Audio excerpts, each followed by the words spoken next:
Yeah, guys like you too. 5위는요. 19세 미만은 청소년에게 판매할 수 없습니다. 흡연은 폐암 등 각종 질병의 원인이 되며 특히 임산부와 청소년의 건강에 해롭습니다. 인사이더. 알면서 펴. 다 알아. 그러면서 펴. 나도 오늘 지금 반갑 폈어. 네, 인사이더는 1999년 마이클만 감독이 영화입니다. 마이클만. 히트의 감독이죠. 그쵸. 히트. 알파치노가 주인공인 로엘 버그만으로 나옵니다. CBS 방송국의 PD로 나오죠. 추정 60분 네. 이라는 프로그램의 담당 PD로 나오죠. 네, 그리고 러셀 크로우가 제프리 와이건이라고 그 담배 회사, 그렇죠. 예, 담배 회사 이 회사 이름이 뭐죠? 이게 실제로 있는 회사인가요? 아니면 실제로 있는 회사, 실제로 있는 여기 있는 회사죠. 건 다 싫어하죠. 예. 다 싫어로. 그 담배 회사의 중역이었고 과학자인 사람이죠. 예. 네, 박사인데 이 사람이 이제 그 회사에서 잘리면서 내부에 있는 비밀을 폭로하려고 노력하는 예, 그런 사람입니다. 내부 고발자죠. 예. 크리스토머 플러머라는 배우가 마이크 월러스라고 알파치노가 제작하는 프로그램의 진행자죠. 유명 진행자죠. 예. 사운드 오브 예, 뮤직에서 사운드 오브 뮤직의 그 아버지. 예, 본트랩 대령. 대령. 예. 그리고 그 회사의 그 CBS의 사장으로 필립 베이커 홀이라는 배우가 돈 휴잇이라는 사장 역을 했고요. 그렇죠. 그리고 헬렌 카퍼럴리라고 지나 거손이 이 회사의 이제 변호사. CBS의 변호사로 나옵니다. 예. 그리고 브루스 맥길이라는 배우가 론 모틀리라고 이 이제 담배 회사랑 소송을 늘 진행해왔던 우리나라로 치면 민변 같은 데인 것 같아요.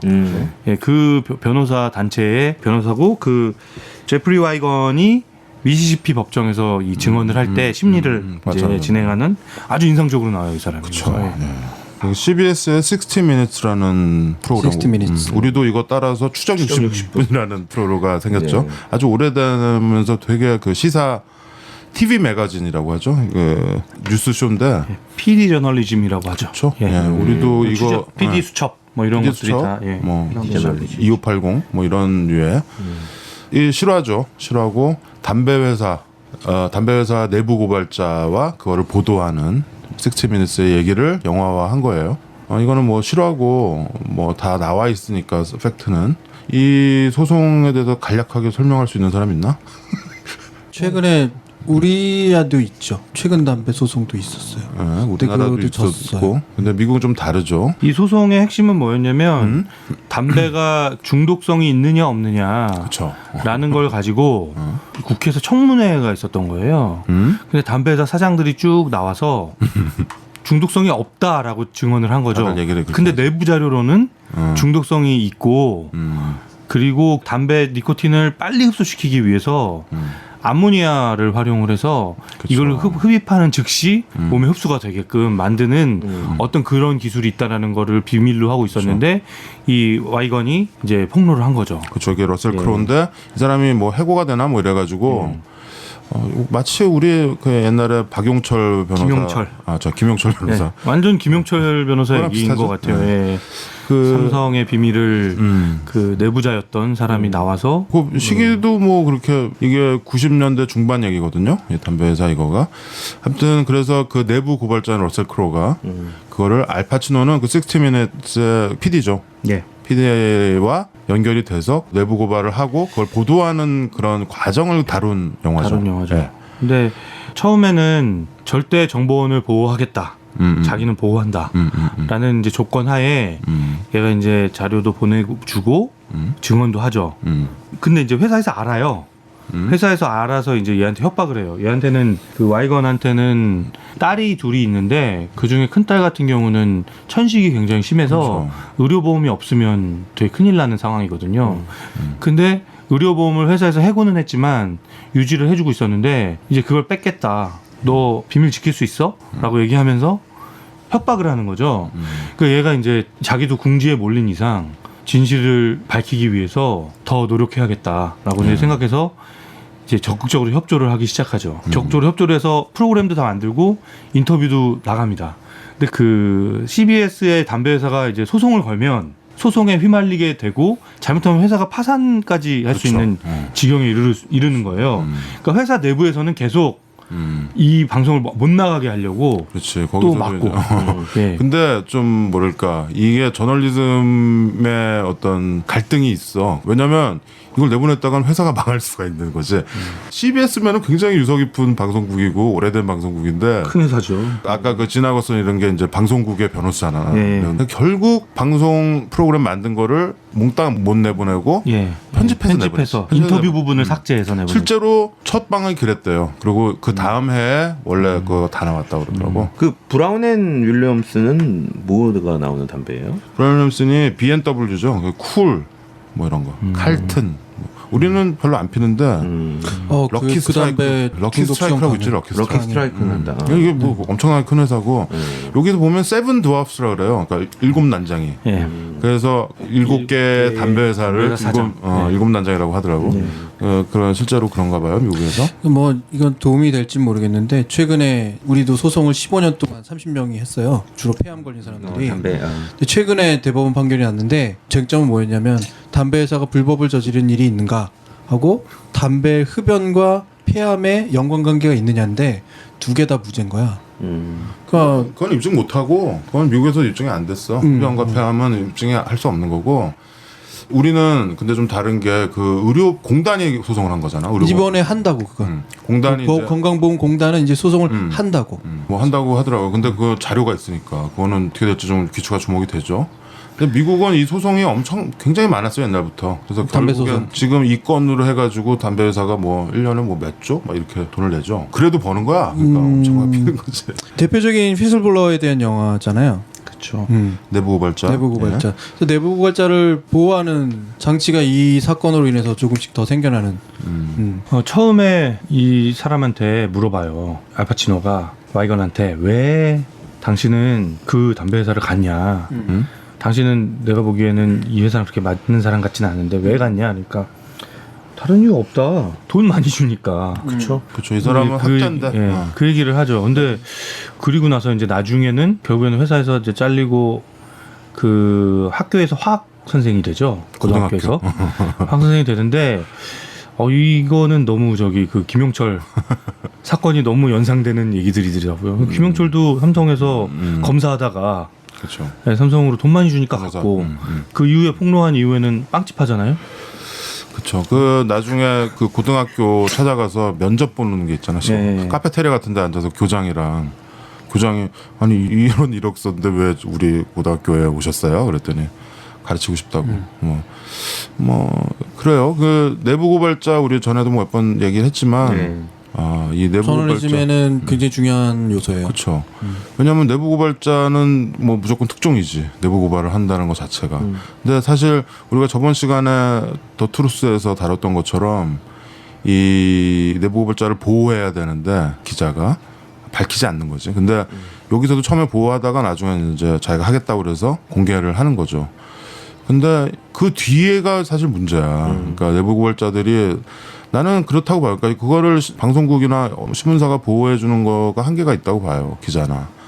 사회가 보호를 해줘야 돼. 위슬블로워들은. 그 회사에서는 이제 뭐 더 이상 발 못 붙이고 욕을 먹겠지만 자기 회사나 뭐 기관이나 그렇지만 나머지 그 사회가 그 사람을 보호해주고 항상 신경을 써주고 트래킹을 해줘야 돼. 이 사람 지금 어떻게 되고 있고. 근데 그 유명한 대표적인 내부 고발자인 김용철 변호사 같은 경우에는 그 사람은 좀 그래도 이슈화가 돼서 지금 이렇게 트래킹이 되고 있지만 그 외에 많은 그런 내부 고발자들은 다 엉망으로 살고 있는 분들도 많죠. 그렇죠. 그거를 특종을 했던 신문사나 방송에서 계속 트래킹을 해줘야 돼요. 그거가 사실 도리지. 그 이 영화에서도 내부 고발자인 와이건이 얼마나 망가져가는지가 계속 나오잖아요.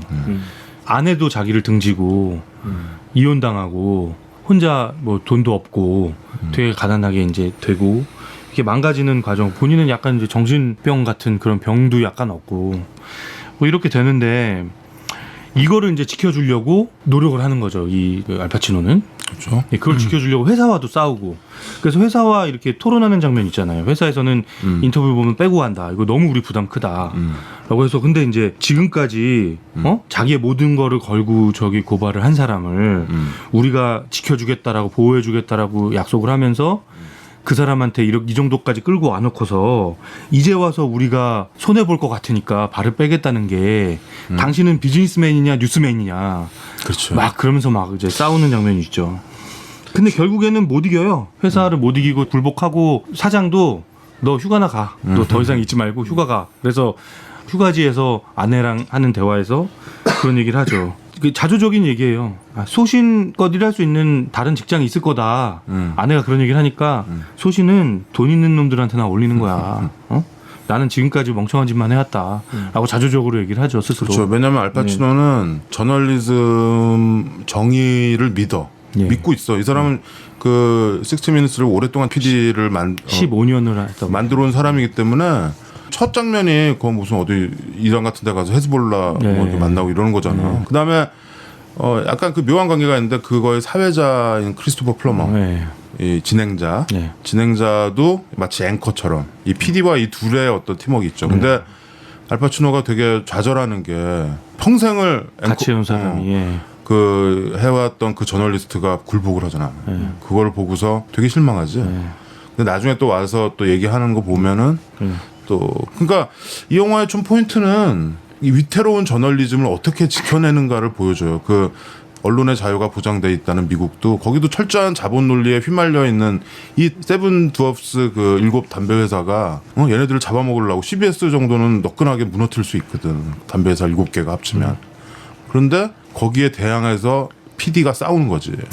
그 회사가 1년에 주는 변호사 비용만 6억 달러로 했잖아요. 어쨌든 이 사실이 CBS를 통해서는 못 나가니까 알파치노가 쓴 방법은 뉴욕타임즈에 이거를 터트려요. 제 친구를 통해서. 친구를 통해서 뉴욕타임즈에 이걸 터트리고 그 여파로 이제 결국 방송까지 나가게 되는데 잘 해결이 됐어요. 그래서 이제 마이크는 우리 예전처럼 다시 일하자 라고 얘기하지만 그만두죠. 그만두겠다고 합니다. 왜 그만두냐? 그러니까 하는 얘기는 내가 이제 다음 취재를 할 때 어떻게 정보를 얻겠냐. 맞아. 나를 믿고 정보를 달라라는 누가 얘기로 정보를 주겠냐. 내가 보호해주겠다라는 말을 어떻게 하겠냐. 나는 못한다. 맞아. 그래서 이제 그만두죠. 그런 거 보면은 저널리즘의 어떤 고결함까지도 느껴져. 미국도 그런데 우리나라는. 최근에 그 공연장 하나 이름을 안 밝힐게요. 거기에 일했던 분이 내부 고발을 했는데 어떤 인사상의 불이익을 줬냐면 해고하고 소송 걸고 심지어는 노동부가 복직시켰는데 그 다음에 또 해고하고 다른 이유로 계속 이런 작용이 일어나는 거잖아. 사회적으로 어떤 보장을 받으면서 이 사람을 보호할 수 있느냐에 대한 대안은 아무것도 없어 지금. 그냥 그 상황에 분노할 뿐이야. 분노한다고 해서 어떤 대안을 마련해주지 않아. 그러니까 전체적으로 사회가 성숙이 돼야 되는 것 같아요. 전반적으로. 맞는 얘기인데 거기에 해당하는 걸로 실질적인 대안을 아무도 얘기하지 않는다는 거야. 지금 우리가 비난하고 비판하고 분노하고 그 다음이 없다라는 거야. 다들. 저는 그게 시민들의 관심, 지속적인 관심, 그리고 감시, 그게 좀 조직화돼야 될 필요가 있다라고 보고요. 그리고 야당을 좀 쫙야 돼요. 야당을? 네. 여당은 기본적으로 야당이구나. 오케이. 아예 기본적으로 여당이야. 원래 그렇다고 보고 원래 그런 거고. 신경 쓰지 말고.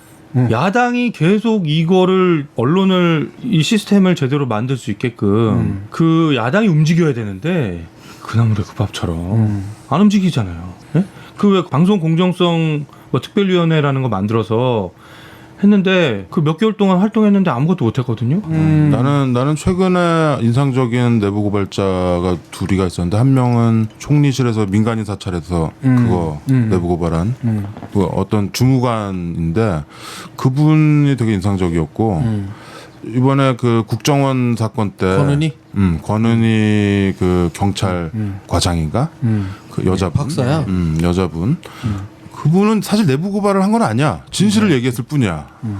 권은희 반장이랑 예. 두 사람이 굉장히 인상적이었어. 아주 신조가 있고 이런 사람들은 계속 팔로우를 좀 해줘야 될 것 같아. 해줘서 사회가 보호를 해줘야죠. 시민이 우리 보호해주고. 언론이 보호해줘야 돼. 언론이. 그렇죠. 그러니까 언론이 이 사람들을 계속 트래킹을 해줘야 되는 거야. 근데 언론이 그런 책무를 하지 않는다면 시민이라도 해야지. 저널리즘이 할 일이 그런 것도 있는 것 같아요. 그때 뭐 신나게 보도만 했지 뭐 그뒤는 나몰라라 하잖아. 페북으로 친구 신청해야 되겠구나. 그렇지. 친구 신청. 근데 그게 진짜 그게 대안이 되겠네요. 그 부분이 영화에선 이렇게 그려지지만 현실에서는 어떤 상황이 있을 수 있느냐를 한번 생각해 볼 필요가 있죠. 뭐냐면 내부 고발자는 사실은 자기에게 회사에 불만이 있거나 내부적으로 자기가 왕따를 당하거나 혹은 자기가 뭐 다른 어떤 이득을 취하거나 자기 잘못을 감추기 위해서 휘슬블로 하는 경우가 좀 더 많죠. 그렇죠. 그러니까 약점을 가지고 있는 사람이죠. 여기서도 러셀 크로우가 해고를 당하고 그랬기 때문에 나중에 회사에서 약간 협박을 하잖아. 그때 온갖 음. 뒷조사를 해서 그 사람의 약점들을 그래서 약간 빡친 거야. 빡쳐가지고 그 자료를 알파치노한테 그래서 배달을 이 시키지. 문제가 뭐가 되냐면 이 언론의 입장에서는 물타기가 돼버리는 거야. 다른 식으로 공격을 당하고 이 사람의 진실성과 이런 부분들의 의심을 사게 되고 그러면 이 사건이 균등하게 또 이렇게 막 이렇게 되고 김영철 사건 때도 딱 그랬잖아요. 그런 거죠. 그렇게 되면은 결국 사람들이 헷갈리고 나면 그 사람 스스로 그걸 망가진 상태로 끝나버리는 거잖아요. 담배 회사 지금 이 방금 이제 저널리즘의 입장에서 보는 뭐 그런 것들이 있고 여기서 던져주는 화두가 있죠. 담배는 마약인가? 마약이죠. 라는 질문이 나와요. 지금 이 영화뿐만 아니고 전체적으로 사회적으로 지금 전 세계가 담배를 지금 합법화해서 팔고 있는데 그 지금 점점 이제 흡연이 건강에 안 좋고 우리 지금 담배 피우고 있어 이 자식들. 전체적으로 흡연이 안 너도 담배 들고 있어. 그런데 뭘 다 피고 있다고. 담배가 너무 좋아요. 왜 이렇게 써? 30년 동안. 이건데 이 담배가 마약인가에 대한 질문.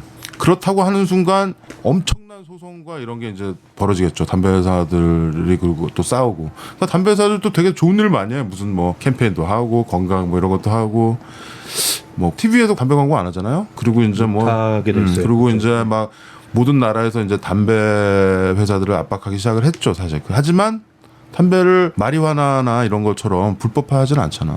오히려 지금 마리화나를 합법화시키고 있죠, 미국에선. 근데 이 담배가 확실히 건강에 안 좋고 뭐 이런 게 있잖아요. 여기서 담배 안 피는 진욱이 생각을 좀 얘기 들어봤으면 좋겠네. 글쎄요, 뭐 흡연보다 간접흡연이 더 안 좋다라고 그러는데 저는 뭐 저 흡연하는 거 아니에요, 저는 간접흡연. 아니 직접 흡연이 더 안 좋지 간접 흡연이 왜 더 안 좋아? 그러니까요, 왜 그런 말을 하는지 모르겠어요. 저는 지금 한 10수년째 형들과 간접흡연을 하고 있는데 맞담배 피우는 거죠. 그러니까 우리는 필터를 통해서 받아들이지만 넌 필터가 없는 거야. 그건 말도 안 되는 얘기 그런 식으로 좀 물론 담배 피우는 건 나쁘지만 담배 피우는 걸 지금 거의 범죄처럼 하는 경우도 있더라고. 막 특히 우리 무용보에서는 담배 장면에서 그 필터링 그 모자이크 그건 좀 안 했으면 그건 좋겠다라는 좀, 네, 그건 입장이 하나. 비흡연자로서도 좀 불편해요. 이 와이건이 영화 제작자한테 이 영화화를 허락할 때 두 가지 조건이 있었대요. 와이건이 첫 번째는 딸들 이름 바꿔달라. 딸들의 실제 이름을 이제 다른 이름으로 바꿔달라. 두 번째는 영화에 담배 피우는 장면 절대 넣지 말라. 이 영화에서 담배 피우는 장면 안 나와. 근데 세 장면 정도 우연히 나온대요. 우연히. 뒤에 어디 막 옆에 어디 이런 데서 걸려가지고 나도 이 영화 보고서 왜 근데 담배 피우는 장면이 담배 피우는 장면을 넣지 마라. 그게 이유였대요. 그럼 그 네, 계약 조건에 있었을 텐데. 사실 좀 우리나라 영화에서 담배 피우는 장면이 좀 과도하게 나오는 건 좀 있어요. 영화들이 특히 우리나라는 또 조폭 영화 이런 게 많으니까 좀 있어서. 그런 거예요. 아까 오시아가 얘기했지만 누구도 법원도 아직 인정 안 한다고 하지만 담배 회사 자체가 흡연은 건강에 해롭다고 하고 다만 여기에 폐암과의 연관성을 인정 안 할 뿐이라는 게 좀 그런 거야. 누구나 아는 공공의 사실이고 공공의 정보고 한데 규정 지어지는 팩트는 아직 거기도 안 가 있죠. 알파치노나 러셀 크로우의 연기는 어떠셨어요? 나는 알파치노야 뭐 워낙 기대감을 충족해주는 배우인데 러셀 크로우는 약간 뷰티풀 마인드랑 겹쳤어 연기가. 그렇죠. 약간 좀 뷰티풀 마인드에서 약간 정신질환을 앓고 있는 천재 학자. 근데 여기서도 사실 박사로 나오죠. 예. 화학자인가? 예, 화학자로 나옵니다. 근데 약간 좀 겹치더라고 연기 대사나 이런 게. 러셀 크로우 물론 뭐 훌륭한 배우긴 한데 레인지가 좀 이 사람의 인상이나 이런 게 저도 좀 어울린다는 느낌은 좀 못 받았어요. 그치. 저는 그 뷰티풀 마인드보다 저는 러셀 크로우 하면 딱 생각나는 글래디에이터거든요. 글래디에이터. 네, 글래디에이터 같은 그런 사람이 아무래도. 여기서 이렇게 좀 유약하고 뭐라 해야 되나 이렇게 계속 고민하고 막 이렇게 흔들리고 그래서 뷰티풀 마인드가 생각이 났네. 예. 그래서 그런 모습으로 나오니까 저는 좀 안 어울린다라는 생각이 좀 들었고요. 힘을 잃은 것 같죠. 반대로 알파치노도 음. 굉장히 그 저널리스트로서의 모습을 되게 잘 연기를 했는데 그 우리가 봤던 알파치노가 갱이나 형사로 나왔던 수많은 영화들 있잖아요. 그렇죠. 그 영화들의 인상이 강해서 좀 되게 지적이지 못한 약간 느낌이 좀 있어. 웃긴 장면이 하나 있었어요. 저는 뭐였냐면 그 회사에서 알게 돼서 회사에서 어떤 방식으로든 이제 얘가 이제 내부 고발을 하려고 한다라는 걸 알게 돼서 불러다가 이제 약간 협박을 하죠. 의료보험 뺏겠다 뭐 이런 협박을 하는데 그리고 나서 이제 얘가 화가 불같이 나서 이제 얘가 자기가 얘기한 사람은 지금 로엘 알파치노밖에 없는데 여기서 나간 게 아니냐 그치, 정보가 라고, 샜다고 생각을 하고 전화를 해서 막 욕을 퍼부어대죠. 그 이 배신자야 막 이런 식으로 막 얘기하고 전화를 끊어요. 근데 알파치노가 그 집 앞에 비를 쫄딱 맞고 가가지고 딱 얘기를 하는데 완전 이건 깽이에요 깽. 저널리스트가 아니야 깽이야. 아, 네가 대부를 너무 많이 봤어. 딱 가서 뭐라 그러냐면 나 네 스토리 안 써. 네 스토리 내 스토리 아니야. 나 안 신경 쓴다 좀 이거. 막 내고. 막 신경 좀 막 내면서 나는 절대 배신하는 사람 아니다. 그러면서 그냥 확 가버리죠. 화를 도리어 자기가 막 내면서. 거기서 마이클 꼴레오 그러지. 예, 마이클이 돼요 순간적으로. 그래서 그러니까 거기서 이제 차를 다시 이렇게 돌려가지고 와가지고 러셀 크로우가 문 창문을 딱 열면서 일단 애 학교부터 보내고 얘기하자. 그러면서 이제 나는 사실 이 영화 처음 딱 봤을 때 알파치노가 PD? 러셀 크로우가 내부 고발자? 그럼 감독이 또 마이클만이야. 그럼 마이클만에서 좀 약간 액션 이런 거, 좀 차량 추격실 이런 거 잘 찍는 감독 아니야. 그 마이클만 처음에 떴던 게 그 라스트 모이칸, 응? 그런 에픽, 응? 이런 감독인데 약간 법정 영화 뭐 이런 저널리즘 영화, 되게 다 안 어울린다는 생각을 가지고 봤는데 생각보다 재밌더라고. 이게 다 연조들이 되니까. 알파치노, 러셀 크로우, 뭐 마이클만 다 자기가 주특기는 아닌데 그걸 아주 잘 만든 것 같다는 느낌 들어요. 영화적으로. 크리스토퍼 플러머도 또 이분도 약간 우리 그 막스 본 시도 할아버지처럼 플러머도 계속 장수하시는 것 같아요. 이 영화 그 마이크 월러스 실존 인물은 당시에 70대였는데 플러머는 이때 60대였대요. 그러니까 70대 연기를 한 거예요. 70대처럼 보여. 우리 전에 12 먼키스 할 때도 그때랑 뭐 별로 차이 없잖아. 아무튼 담배 회사 미국에서 제일 큰 세계에서 제일 큰 회사 빅3가 어딘 줄 알아? 필립 모리스, 아메리칸 타바코, 아메리칸 브리티시 타바코, BAT. 예. 말보로? 아니, 말보로가 어디 회사? 그런 회사들. 그 다음에 세 번째는 사람들이 잘 모르는데 KTNG. 레이놀즈 아메리칸이라고 레이놀즈 아메리칸 여기서 만드는 담배가 뭐 카멜, 셀름, 카멜, 윈스턴 이런데 아까 얘기한 브라운 앤 윌리엄슨 그 네. 여기 이 영화에 나오는 이 회사가 이 레이놀즈로 합병이 됐어. 그러니까 얘네가 만들던 뭐 아까 쿨 뭐 이런 다 들어간 이런 게 다 해가지고 하는 거죠. 그러니까 담배 종류도 많고 사실 담배 뭐 끊어야지. 담배 여기서 내가 그러니까 처음 담배는 그런 것 같아. 처음에 안 펴야 돼. 처음에 피다가 끊는 건 굉장히 어려워. 근데 주변에도 금연한 사람들 보면 되게 고통스러워하고. 금연과 관련된 프로그램 하나 진행하면서 똑같은 비슷한 얘기를 한 거 있는데 뭐냐면 담배는 한번 흡연을 하게 된 순간부터 두 가지의 길 중에 한 가지 길을 가는 것 같아. 흡연자와 비흡연자는 다른 길을 가요. 근데 예를 하나 든 건 뭐였냐면 밤에 담배는 있어. 불이 없어. 그러면 온 사방을 다 쥐고 다녀. 막 진짜 막 가스레인지 뭐 이런 거 다 찾고 막 그래서 어떻게든 담배를 피게 되는데 한 가지만 더. 담배도 없고 불도 없어. 그럼 잘 수 있어. 잠 잘 수 있어. 근데 담배만 있는데 불이 없다. 그럼 밤에 결국 밖으로 나가. 라이터 사러. 그래요? 난 사러 가는데 그냥 정말 그렇게 내 된다고. 엉덩이를 움직이게 하는 거는 커피랑 담배인 것 같아. 그래서 이게 중독성이 그만큼 강하다고 보는 거고. 그 방금 그 담배 얘기하니까 생각난다. 옛날에 우리 대학교 때 교회에서 무슨 MT를 가가지고 너도 있었을 거야. 이제 다 컸으니까. 근데 우리 대부분이 담배를 피우고 있었거든. 남자애들이. 근데 교회에서 간 MT니까 교회로 갔었어. 근데 교회 근처도 담배 피우면 좀 그렇잖아. 그래서 그 담배를 피우려면은 밥을 먹고 강을 건너야 돼. 그 앞에 한 10m짜리 강이 있는데 이렇게 좀 약간 허벅지까지 와 물이. 근데 실제로 다리가 없었고 다리 없어. 다리는 딴 데 있고 물을 건너야 되는 물을 거지? 건너야 되는 거야. 그 강을 건너서 거기 이렇게 가면 약간 숲풀 같은 게 있어. 숨어서. 근데 딱 거기를 밥을 먹고 글로 가면 한 10분 걸려 다들. 근데 우리 한 대여섯 명이 거기 강을 건너서 밤에 헐떡헐떡거리면서 딱 갔는데 담배를 있는데 불이 없는 거야. 일단 갔는데 라이터가 아무도 없어. 그 담배만 다 가져온 거야. 어떡하냐. 그래서 경찰인가 누가 그랬더니 짱돌 가지고 이렇게 불을 자기가 만든다고. 아니 그러니까 원신이 된다니까 진짜 그래, 불을 그게- 찾아 불을 담배는 있는데 결국 못 피웠겠네요. 근데 그래도 그치. 건너갔다 왔지. 아, 그게 나 담배는 건너갔다서? 한놈 뽑아가지고 보냈지. 근데 안 걸리신 게 대단하시네. 담배는 일단 중독성이 있는 걸로. 중독성 무조건 있고요. 군대에서 야밤에 담배 피우면 큰일 납니다. 담배는 마약이라는 말에 나는 난 맞다고 나도 동감이라고 봐요. 담배는 마약이고 중독성이 있고 아까 거기 영화 보면 아주 디테일을 얘기해 주는 장면이 나와요. 화학 성분으로. 저한테는 담배는 형들이에요. 담배 피는 형들. 인사이더 결국 우리끼리 담배 핀 거에 인사이더는 진욱이었다. 진욱이가 내부 고발할 거다. 이런 식으로 정리를 했고요. 네. 자 그러면 4위 영화를 가볼까요? 301. All right, find somebody. 막무반의 신체 공격 영화 리스트업